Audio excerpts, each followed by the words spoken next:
The most clicked. Next, the stories most debated online today. One of the most discussed is hackers versus Scientology. A group calling themselves Anonymous has vowed to destroy the Church of Scientology. When you drive past an accident, it's not like anyone else. Drive past, you know you have to do something about it because you know you're the only one that can really help. Well, they claim to be reacting to Scientology's decision to try and ban this now infamous video of Tom Cruise. Hello, leaders of Scientology. We are anonymous. Over the years, we have been your campaigns of misinformation. In return, they've posted their own video threatening action against the church, and they claim to have taken down the Scientology website.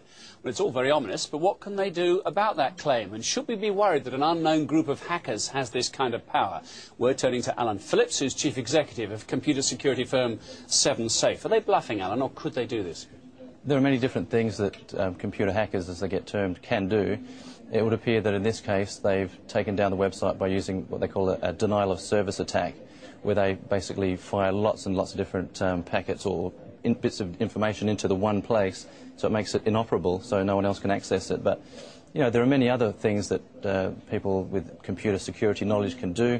It might be that they actually look on the website and look for some kind of vulnerability that they can exploit. If I'm the victim of a DOS, a denial of service attack, what would you advise one of your clients to do to sort of get round it?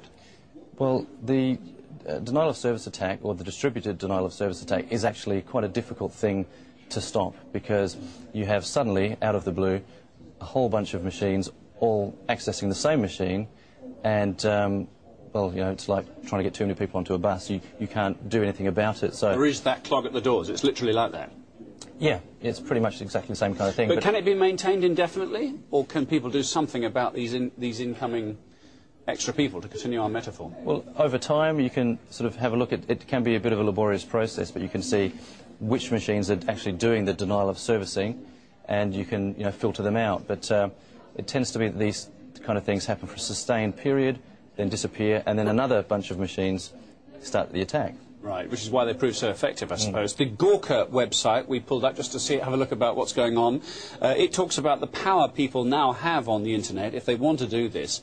Is this something that you talk to your clients and big companies about, trying to find a strategy to prevent these kind of attacks, or if they happen, how they circumvent them? Well, it's difficult, as I said, this particular kind of attack, because if you've got an online presence and you say you're selling something, basically time is money. So every minute you're down. Sure. And quite often the criminal gangs, if you like, actually target these sites, like the betting sites have been targeted, you probably recall from a couple of years ago, and they ask them to pay ransom money. So, I mean, in some occasions that happens as well. You've actually heard cases where that's been handed over? Yes. What? Deceased, we'll keep doing this unless you give us money, and people have actually handed over? Yeah, because... But, I mean, that must be on the promise of absolutely nothing, surely. Well, if they're paying the money, that's actually less money than they would be making while they're online. I suppose it's worth it. Sensible. Interesting, the moral code of this, coming away from the electronics of it. This is a site that who attack Scientology. Many of those people are split by this. It's morally wrong, they say, in this particular argument, and you can see the URL on screen there, to use this kind of anonymous blogging or anonymous attacking. There is a kind of creed of behaviour online, isn't there? And many people disapprove of this kind of attack. Well, in this particular case, I think it seems to be some kind of grudge. So, I mean, people who have grudges don't really seem to follow a code of ethics. So, you know, I can't really speak for them, but no. This is what's happened. OK. Alan Phillips, good to meet you. Chief Executive of the computer security firm 7Safe. Thanks for being with us. Another story heavily discussed online today is the return of Bond.